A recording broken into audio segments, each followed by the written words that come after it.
Shalom, this is Rabbi Steven A Bernstein with Aydat HaDerekh Messianic Synagogue. I want to talk a little bit today about Tu B'Shvat.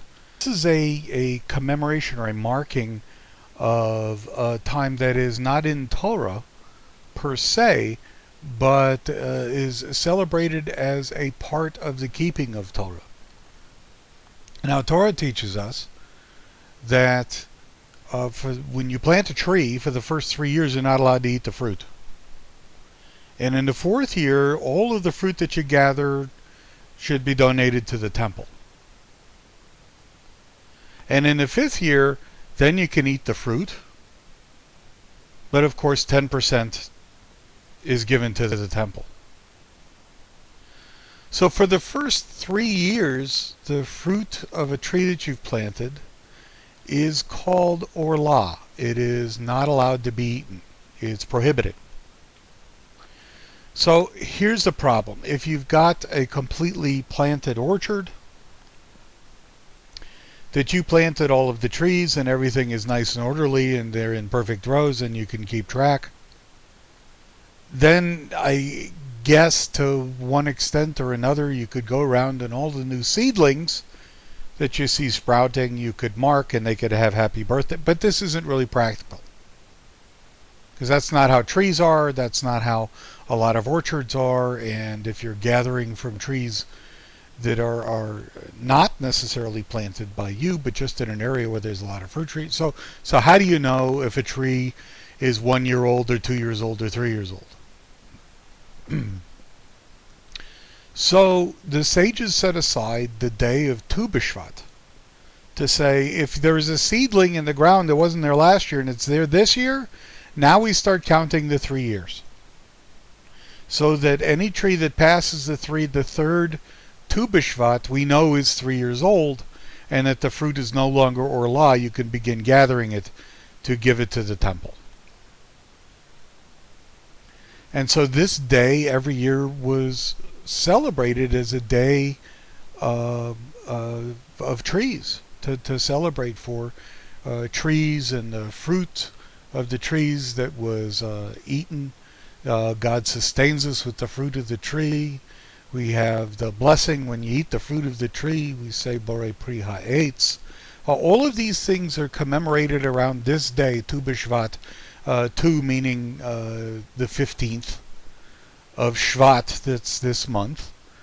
And through the ages, this commemoration is passed down. Now, since the temple was destroyed, this doesn't have quite the same meaning, because we're not gathering fruit and sending it to the temple, either all of it for the 4th year of the existence of the tree, or the tithe, the 10% that we would from each orchard or each tree harvest that we would send. But the idea of Tu B'Shvat and the specialness of trees and fruit of the trees is definitely been commemorated. Of late, meaning the last 300-400 years, many people actually do a type of Seder that is based on Tu B'Shvat that you do in the evening, and again you celebrate trees. Well, two of the most famous trees that we have are the two trees that were in Gan Eden, that were in the Garden of Eden. Right? There was the tree of life, Baruch Hashem, and the tree of the knowledge of good and evil. And God planted Gan Eden, and He brought man in there to take care of it. And so these trees are very special in Gan Eden, and so the commemoration of Tu B'Shvat is also a commemoration of these. So if we read in Genesis chapter 2, starting in verse 7, it says, "Then Hashem God formed a person, Adam, from the dust of the ground, Adamah, and breathed into his nostrils Nishmat Chaim, the breath of life, so that he became a living being. Hashem God planted a garden toward the east in Eden. There He put the person whom He had formed. Out of the ground Hashem God caused to grow every tree pleasing in appearance and good food, including the tree of life in the middle of the garden, and the tree of the knowledge of good and evil. A river went out of Eden to water the garden, and from there it divided into 4 streams. The name of the first is Pishon. It winds throughout the land of Havilah, where there is gold. The gold of that land is good. Aromatic resin and onyx stone are also found there. The name of the second river is Gihon. It winds through the land of Cush. The name of the third river is Tigris.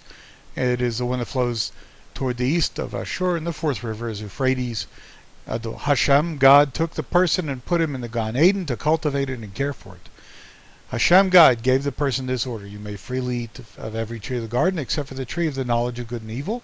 You are not to eat of it, because on the day that you eat it, it will become certain that you will die. And of course, from there, everybody knows the story of our disobedience and the passing out of the Gan Eden. But we can look forward to a return to Gan Eden. We can look forward to that with the return of Mashiach and our unification with Hashem when we pass away outside the time and space that we exist in today. And so we celebrate Tu B'Shvat, the tree of life, which can be equated also with the Torah. The tree of life it is to those that take hold of it. So we should take hold of the Torah. And the tree of the knowledge of good and evil, which Hashem told us not to eat, and in the eating of it, we truly gained our free will only through the actual disobedience, as opposed to theoretical disobedience. Do we truly have free will? It's not a good thing, but this actually shows that we had free will. For if theoretically we had free will but we never exercised it, that isn't really free will. So, God's entire purpose in creation can be summed up in Gan Eden with the tree of the knowledge of good and evil, where we, in disobedience to Hashem, ate of it. And we can truly say that God's purpose of creation, which is for us, all of man, of our own free will, to turn and return to Him, Shuv L'Adonai. And all of these things began with a tree. Tu B'Shvat, Sameach, have a wonderful Tu B'Shvat. Shalom.